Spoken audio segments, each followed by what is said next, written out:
तो अभी हमने देखे भाई जो छोटे क्वेश्चन थे एमसीक्यू 5 क्वेश्चन हमने देखे क्लास 8 मॉडल पेपर के। तो model paper class 8 social science, इसका मॉडल पेपर में शुरू के 5 से 7 क्वेश्चन आपके आएंगे जो बिल्कुल शॉर्ट क्वेश्चन, जिसमें आपको ऑप्शन दिया जाएगा ए बी सी और डी। जैसा कि मैंने अभी आपको बताया कि कैसे आपको आंसर जो है वो सामने जो ब्रैकेट है उसमें लिखना है। इसके बाद में आएगा very short answer type question, छोटे छोटे क्वेश्चन आएंगे, छोटे छोटे आंसर आएंगे, फिर बड़े आएंगे, फिर बड़े आएंगे, ऐसे आएंगे। तो अब देखिए इसमें जैसे इसने लिखा है व्हाट इज डेमोक्रेसी। डेमोक्रेसी क्या है, इसके आंसर बहुत इजी है। हम ये कह सकते हैं it is power of public, it is a power of public, ये भी इसका आंसर होता है। अगर आपको डेफिनेशन याद होती है तो बहुत ही बढ़िया बात है, नहीं तो इतना ही लिख सकते हो it is power of public. अगर किसी को डेफिनेशन नहीं याद हो तो इतना कर ले, it is power of a public. अन्यथा सबसे बढ़िया डेमोक्रेसी की जो डेफिनेशन दी है वो अमेरिका के पहले राष्ट्रपति थे। कौन? Abraham Lincoln. Doctor Abraham Lincoln के अनुसार, according to doctor Abraham Lincoln, आप लिख सकते हैं इन्वर्टेड कोमा में, democracy is a government of the people, by the people, for the people, by a Lincoln, यानी अब्राहम लिंकन। तो अब्राहम लिंकन के अनुसार लोकतंत्र वह शासन है जनता का, जनता के द्वारा और जनता के लिए। तो आपको ये डेफिनेशन भी याद हो सकती है तो याद कर लें, अन्यथा लिख दें it is power of public. दूसरा question, what are fundamental duties, यानी मूल कर्तव्य क्या है। फंडामेंटल का हिंदी में अर्थ होता है मूल या मौलिक। तो मौलिक कर्तव्य, जैसे हमें फंडामेंटल राइट्स दिए गए हैं वैसे ही फंडामेंटल ड्यूटीज भी दी गई है। तो हमारे 11 कर्तव्य हमारे संविधान में दिए गए हैं और 51A के अंतर्गत हमें हमारे कॉन्स्टिट्यूशन में फंडामेंटल ड्यूटीज दी गई है। तो ये कह रहा है व्हाट आर फंडामेंटल ड्यूटीज। तो आंसर देखिए, fundamental duties are moral obligation of all citizens of India. Moral का मतलब नैतिक, ऑब्लिगेशन यानी कर्तव्य। तो fundamental duties are moral obligation of all citizen of a India. प्रत्येक, लगभग सभी जो है ना भारत के नागरिक, यानी सब नागरिकों का ये क्या है, आपका मोरल ऑब्लिगेशन है। Which are mention in article 51A in our constitution, जिसको आर्टिकल 50A भारतीय संविधान में जगह दी गई है, मेंशन किया गया है, लिखा गया है। अगला क्वेश्चन देखिए, क्वेश्चन नंबर 3 में कहता है mention to directive principle of state policy. Directive principle का मतलब होता है नीति निर्देशक सिद्धांत या नीति निर्देशक तत्व। तो यहां यह कह रहा है कि कोई दो भारत के जो पॉलिसी में नीति निर्देशक सिद्धांत है वो लिखने हैं। देखो, नीति निर्देशक सिद्धांत के लिए आपको कोई बाध्य नहीं कर सकता। प्रत्येक राज्य को संविधान के द्वारा कुछ नीति निर्देशक सिद्धांत या तत्व दिए गए हैं कि आप अपने राज्य में लोक कल्याणकारी सरकार की व्यवस्था करने के लिए ये काम करें। तो उनमें मैं आपको बता देता हूं, मेंशन टू डायरेक्ट प्रिंसिपल पहला है these are equal pay for equal work, यानी समान काम के लिए समान वेतन।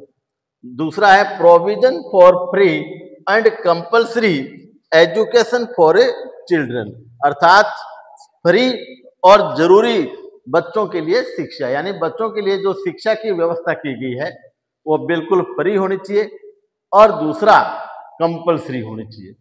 अब ये कह रहा है question number 4, what is the importance of equality in democracy? लोकतंत्र में समानता का क्या महत्व है?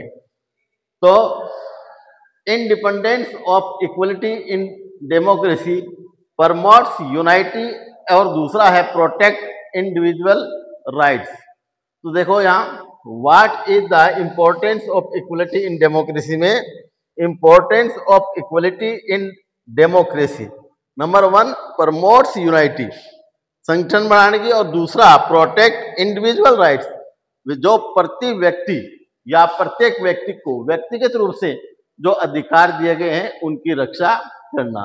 तो इक्वलिटी का डेमोक्रेसी में क्या महत्व हो गया? सबको समान महत्व देना, सबको बराबरी का दर्जा देना। तो ये हमारा था क्लास 8 का मॉडल पेपर सोशल साइंस का पार्ट ए, यानी सेक्शन ए का पार्ट फर्स्ट। तो आप ये हमारा सेक्शन ए चल रहा है और पार्ट चल रहा है फर्स्ट। तो बहुत ही इजी से क्वेश्चन है, और कल हम सेक्शन बी के कुछ और क्वेश्चन लेकर के आएंगे। जब तक शुभ रात्रि, जय हिंद, जय भारत।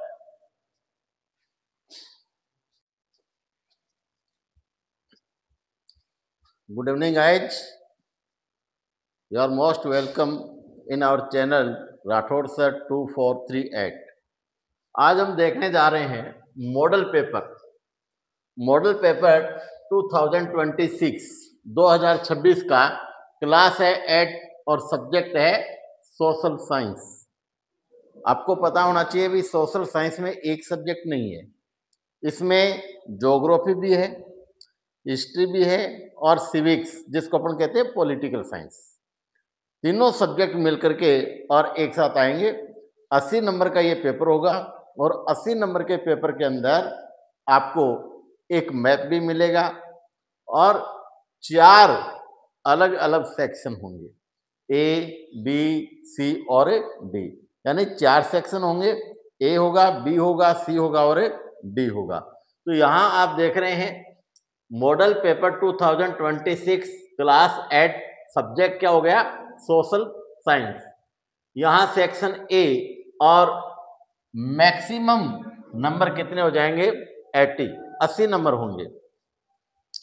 सबसे पहले एमसीक्यू के 5 या 7 क्वेश्चन, कोई फिक्स नहीं है, 5 भी आ सकते हैं, 7 भी आ सकते हैं, लेकिन नंबर जो मार्किंग जो होगी वो 80 नंबर की होगी, इतना निश्चित है। बाकी कौन सा क्वेश्चन कितने नंबर का आएगा, छोटे आएंगे या बड़े आएंगे, सारे के सारे इसमें मिक्स आते हैं।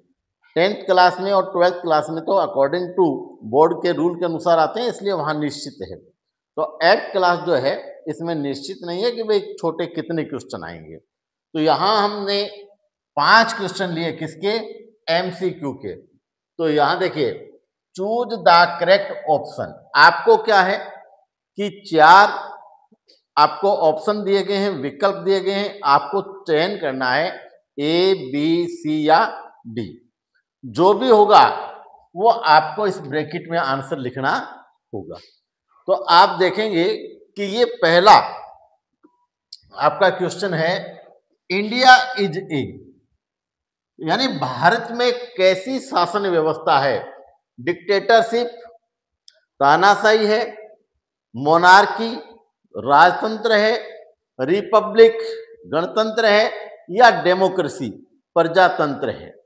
अब यहां आप देखेंगे कि ये दोनों तो आपको पता है कि नहीं होंगे, लेकिन इसमें थोड़ा सा आपको सोचना पड़ेगा। तो भारत में क्या है? डेमोक्रेसी है, रिपब्लिक नहीं है। तो आपका आंसर हो जाएगा डी।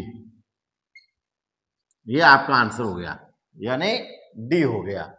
अब देखिए क्वेश्चन नंबर 2, सेकंड में क्या कह रहा है? The constitution of India came into force on. इसका मतलब है कि भारत का संविधान कब लागू हुआ? तो सबको पता है कि भारत का संविधान 26 जनवरी 1950 को लागू हुआ, अर्थात 26 जनवरी 1950। तो कई बार हम क्या है कि इस चक्कर में पड़ जाते हैं कि 15 अगस्त 1947, क्यों? बच्चे तो 8th क्लास के, तो 15 अगस्त 1947 को हमारा देश आजाद हुआ था। अगर बात आती है 9 दिसंबर 1946 की, तो इस दिन संविधान की पहली बैठक हुई थी। तो हमारा आंसर क्या हो गया? 26 जनवरी 1950।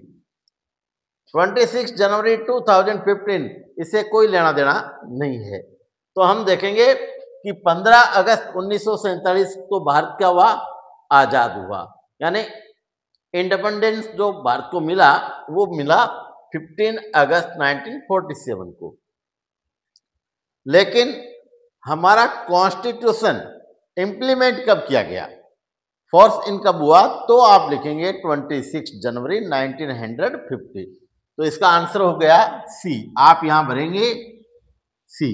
थर्ड क्वेश्चन देखिए, the head of state is, ये एक बहुत ही महत्वपूर्ण क्वेश्चन है।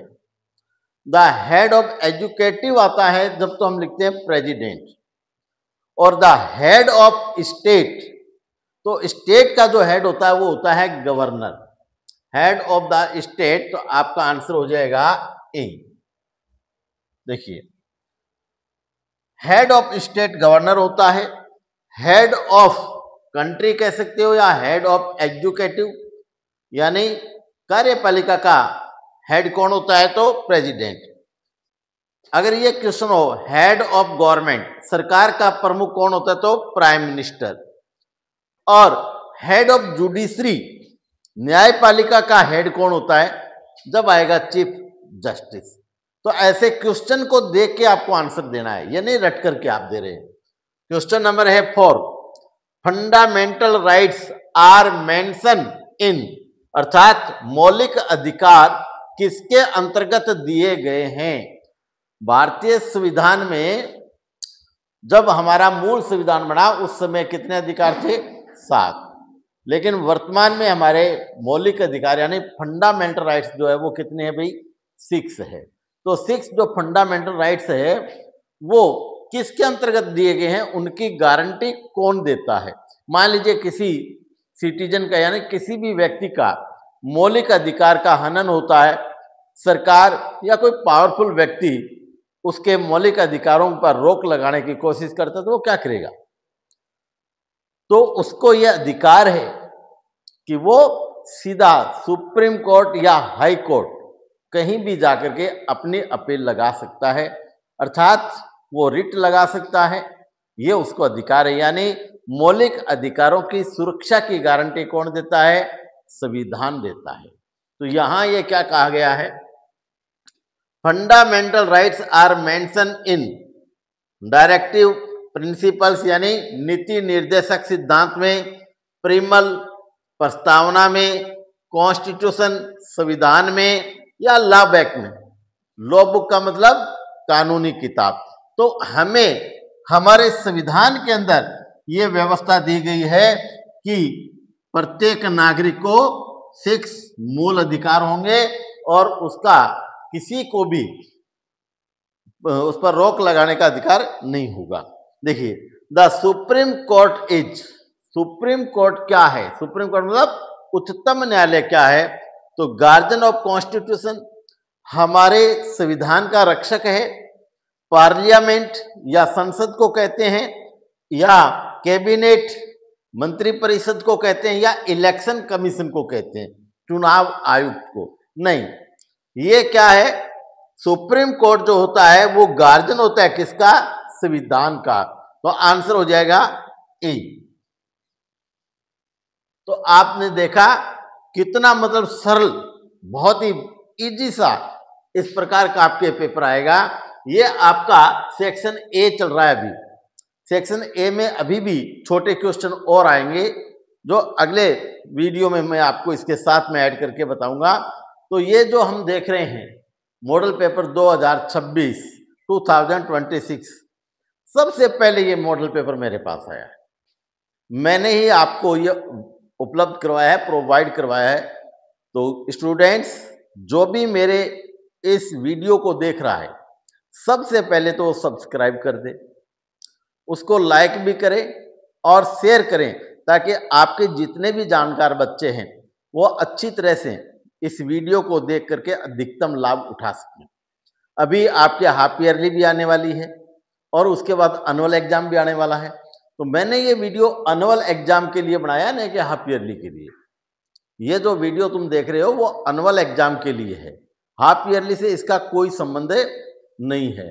तो आपको इंग्लिश का और एसएसटी का दोनों के वीडियो जो है वो इसी सप्ताह में प्रोवाइड करवा दिए जाएंगे। और जब भी जितना भी मैंने मॉडल पेपर कराऊंगा उसको मैं फिर लाइव आकर के आपको एक एक चीज भी पढ़ाऊंगा।